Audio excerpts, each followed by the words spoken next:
Good morning, students, and welcome you all to another session of investment analysis and portfolio management.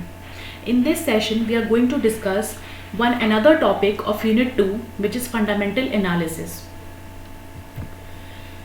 Now, first of all, let's just discuss what is fundamental analysis. As you all know, that in investment analysis or security analysis, actually two approaches are used in the stock market in order to evaluate whether any investment should be done in the market by the investors or not. And the two widely used approaches for security analysis is fundamental analysis and technical analysis. In this session, we are going to discuss what fundamental analysis is and how this approach is used by the investors in order to take investment decisions in the stock market. Fundamental analysis is the analysis of critical factors that affect the value of shares. It is the method to evaluate the intrinsic value of shares by examining the economic, financial, and other qualitative and quantitative factors. It studies every factor that can affect the security's value, including macroeconomic factors and individual factors. It is based on the in-depth study of underlying forces of the economy to provide data to forecast future prices and market developments. It is used to analyze which stocks are variable, are valuable, and which are not. It gives the full picture of the possible movements of both stock market and individual stocks as it investigates as many elements as it can for investment analysis. It also observes the trends, market, price movements, and companies' financial statements, interest rates, etc., in order to satisfy only one goal, that is, buying and selling stocks that provide high return on investment. So, we can say that the objective of fundamental analysis is actually to seek that on the basis of some historical data that how the investment decisions should be taken by the investors in order to have highest possible returns in the market. It helps an investor to obtain information about the overall state of the market, attractiveness, and the state of a specific security as compared to other securities. So when we talk about the approach of fundamental analysis, it is either top down or bottom down approach. Now top down approach, it involves that the entire market is analyzed first, including the macroeconomic indicators on a global scale. Then the industry is analyzed, then the company is analyzed, and the specific stock is analyzed at the end. And by the analysis of the specific stock, it is then the decision is taken by the investors that in which stock the investors should put their money in. On the other hand, bottom-up analysis starts with the investigation of the stock first. So this is how there are two approaches which is presented by the fundamental analysis in order to take investment decision by the investors. The objectives for conducting fundamental analysis is to conduct company stock valuation and to predict its probable price in the future, to make a projection on the business performance, to evaluate its management and make internal business decisions, and to calculate the risk. So these are four of the main objectives which is satisfied by fundamental analysis and which can help the investors further to take much appropriate investment decision on the basis of identifying and on the basis of investigating the entire investment scenario starting from macroeconomic level to the stock level. Now it includes three types of analysis on a whole, which is economic analysis, industry analysis, and company analysis. So fundamental analysis starts with the analysis of the economy of any country as a whole. After the economic analysis has been done and it is found out that it is a correct time to invest in a particular country into the stock market, the investors then on the second step they analyze the industry in order to identify that which industry they want to invest in, which is making highest money in the stock market for the investors. After the industry analysis is done and the investors they identify the types of and the number of industries where they should make the investment, the next and the last step is company analysis, where they identify and they evaluate that in which company they should put their money in. That is, which company is doing better as compared to other companies, in order to put your money as an investment to gain maximum returns on the basis of EPS. So the analysis of economy, industry and company constitute the main activities in the fundamental approach to security analysis. Now let's just start with the discussion of economic analysis. Economic analysis is the study of general economic factors that affect the security value. The economy activity is low, which it means that stock prices are low, and vice versa. If the economic activity is high, then it means that the stock prices are also high. Economic analysis leads to the understanding of macroeconomic factors, which is essential to study the behavior of stock prices. So these are some of the macroeconomic factors which is analyzed as a part of economic analysis in order to do the economic analysis as the first step of fundamental analysis. So these are some of the factors which is analyzed as a part of economic analysis, which is crucial for the investors. Number one is GDP, which is gross domestic product. Now this GDP, it gives the prospect of industrial sector and returns that the investors can expect out from a country. If there is a increase in GDP, it means that the stock market is also increasing, and vice versa. That is, if the GDP is decreasing, it means that the economy is decreasing and the stock market will also decrease simultaneously. So this is how the macroeconomic analysis is done for various macroeconomic factors in order to get an idea that whether and how the economy is doing in a particular country. The next factor is savings and investment. If the savings are increasing, the investment will also increase.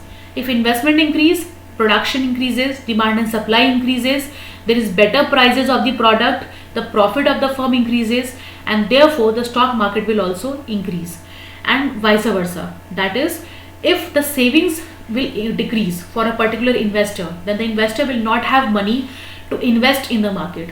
So with the decrease in saving, investment also decreases.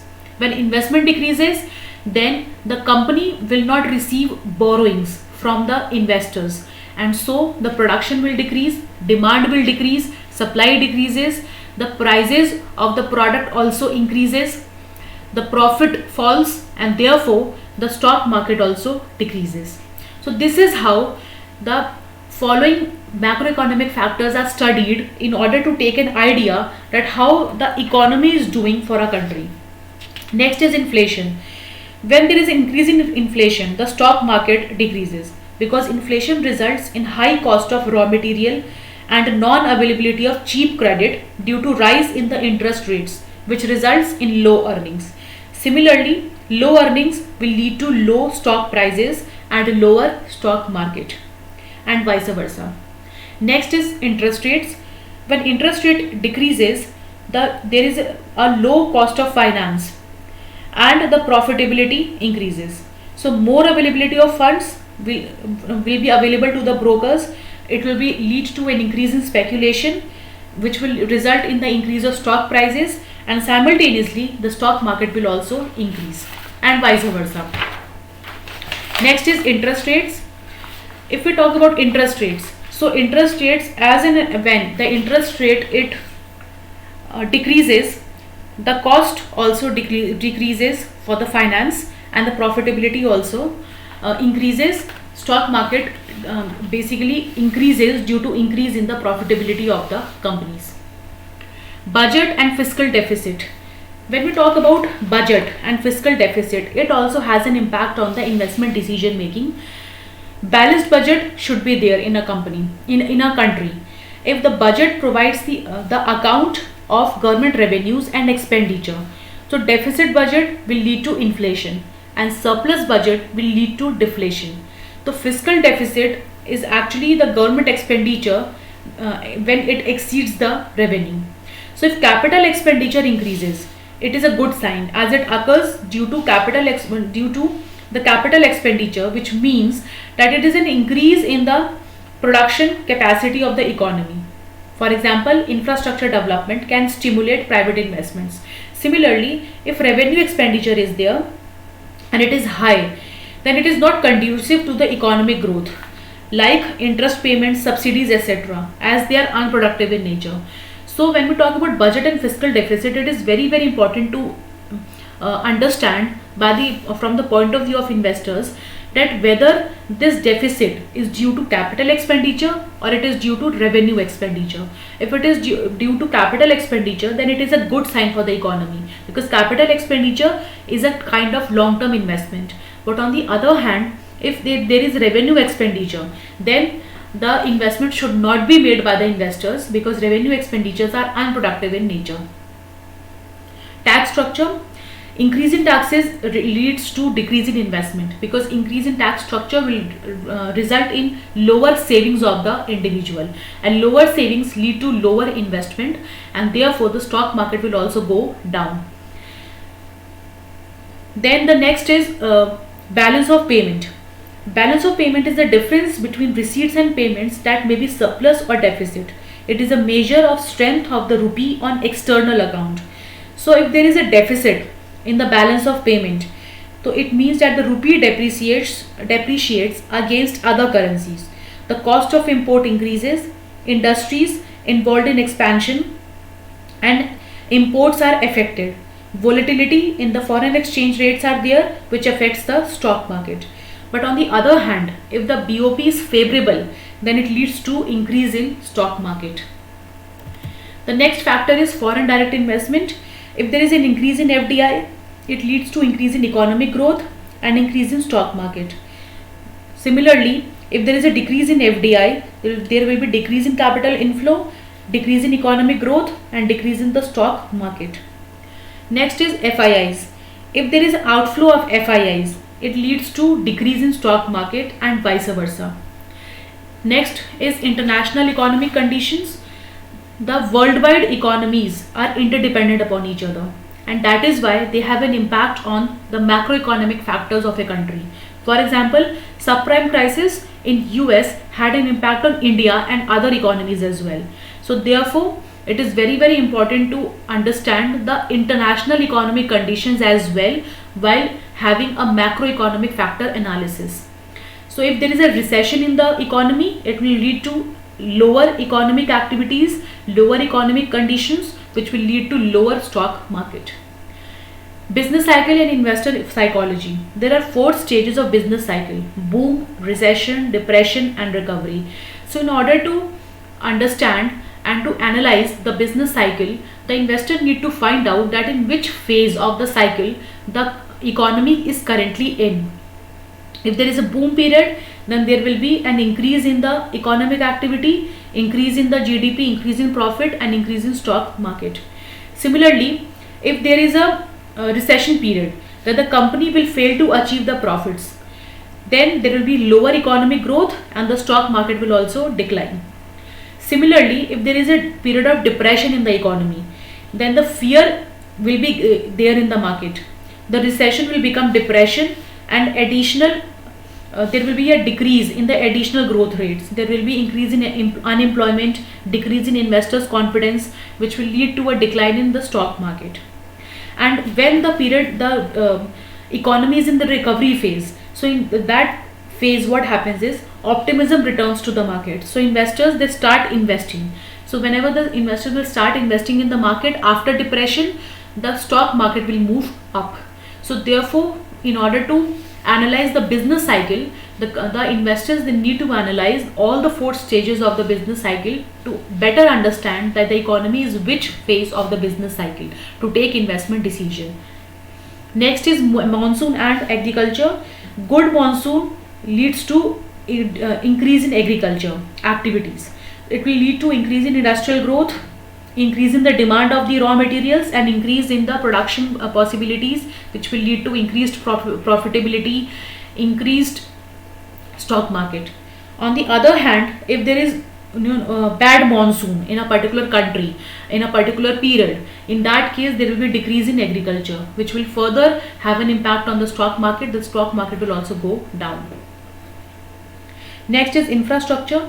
if there is a good infrastructure in the country, it will lead to a upward movement of stock market, because good infrastructure leads to growth of industries and agricultural sector.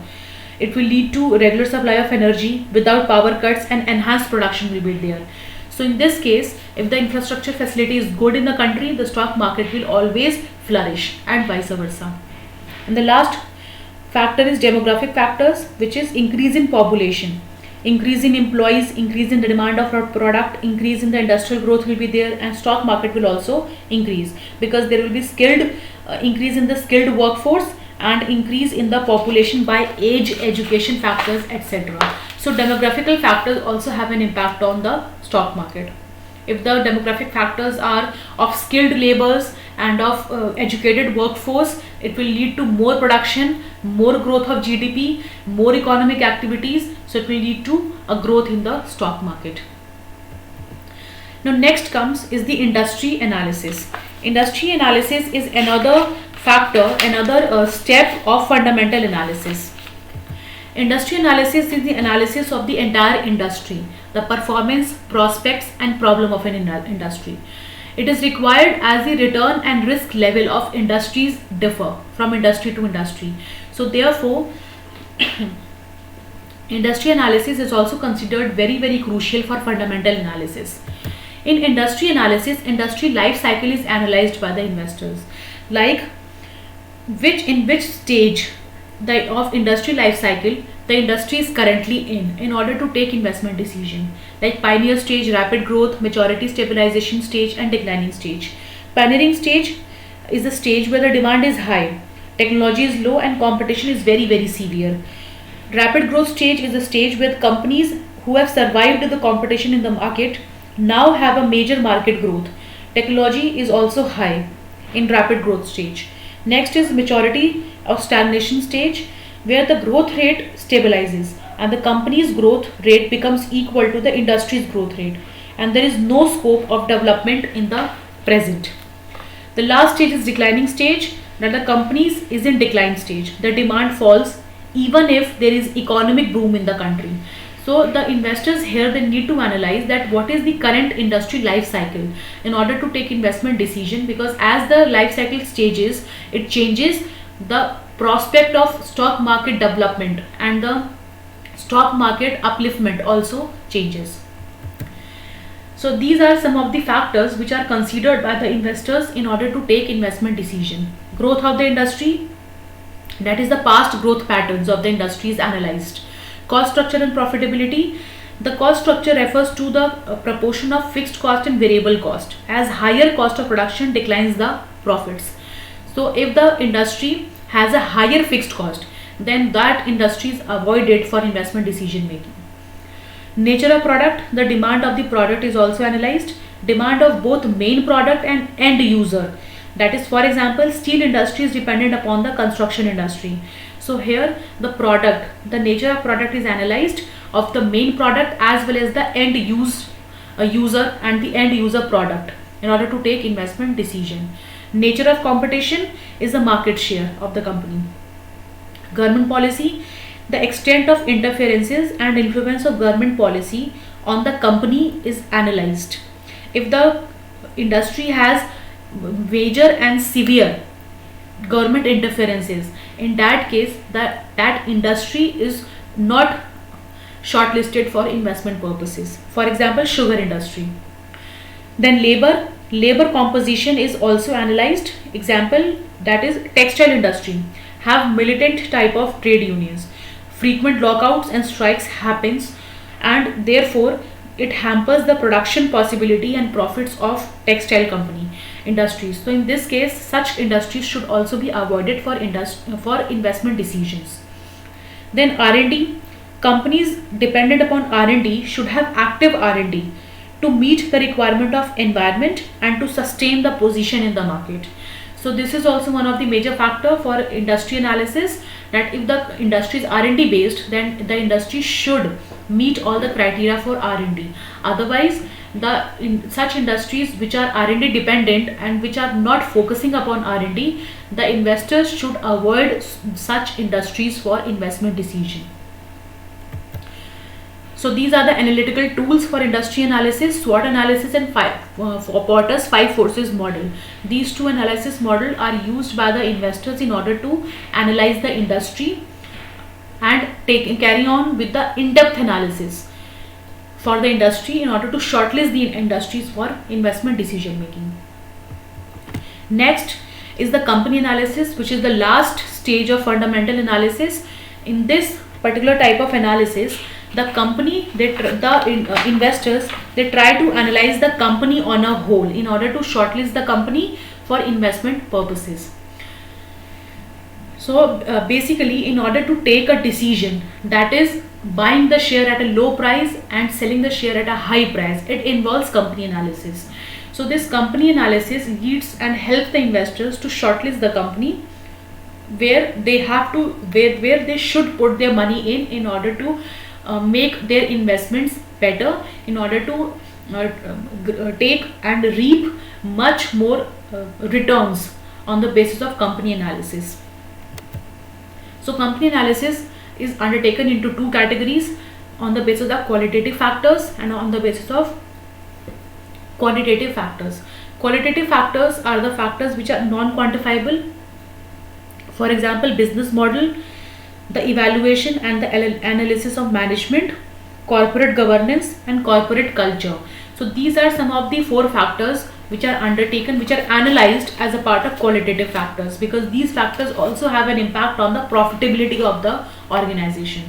So these 4 qualitative factors are analyzed by the investors in order to look at what is the impact of all these 4 factors on the profitability of the company. Similarly, quantitative factors refers to all these 5 factors, that is earnings, financial leverage, operating leverage, competitive edge and production efficiency. So earnings are basically the EPS. So here in earnings, EPS is calculated by the investors in order to look at what is the type of earning and what is the extent of earnings and profitability of a company in order to shortlist that company for investment purpose. Financial leverage is the calculation of the debt equity ratio. So here financial leverage is basically the investors, they try to gauge into the financing mix or the capital structure. Then operating leverage, it refers to that how the revenue growth translates into the growth in operating income. So here the investors, they try to analyze that if the firm has what is the composition of the revenue in the companies, and how that revenue is actually generating operating income for the company, for the organization. Then the next is competitive edge. Competitive edge basically refers to the analysis of market share. So here market share, growth in sales and the stability in sales is analyzed by the investors in order to take investment decision.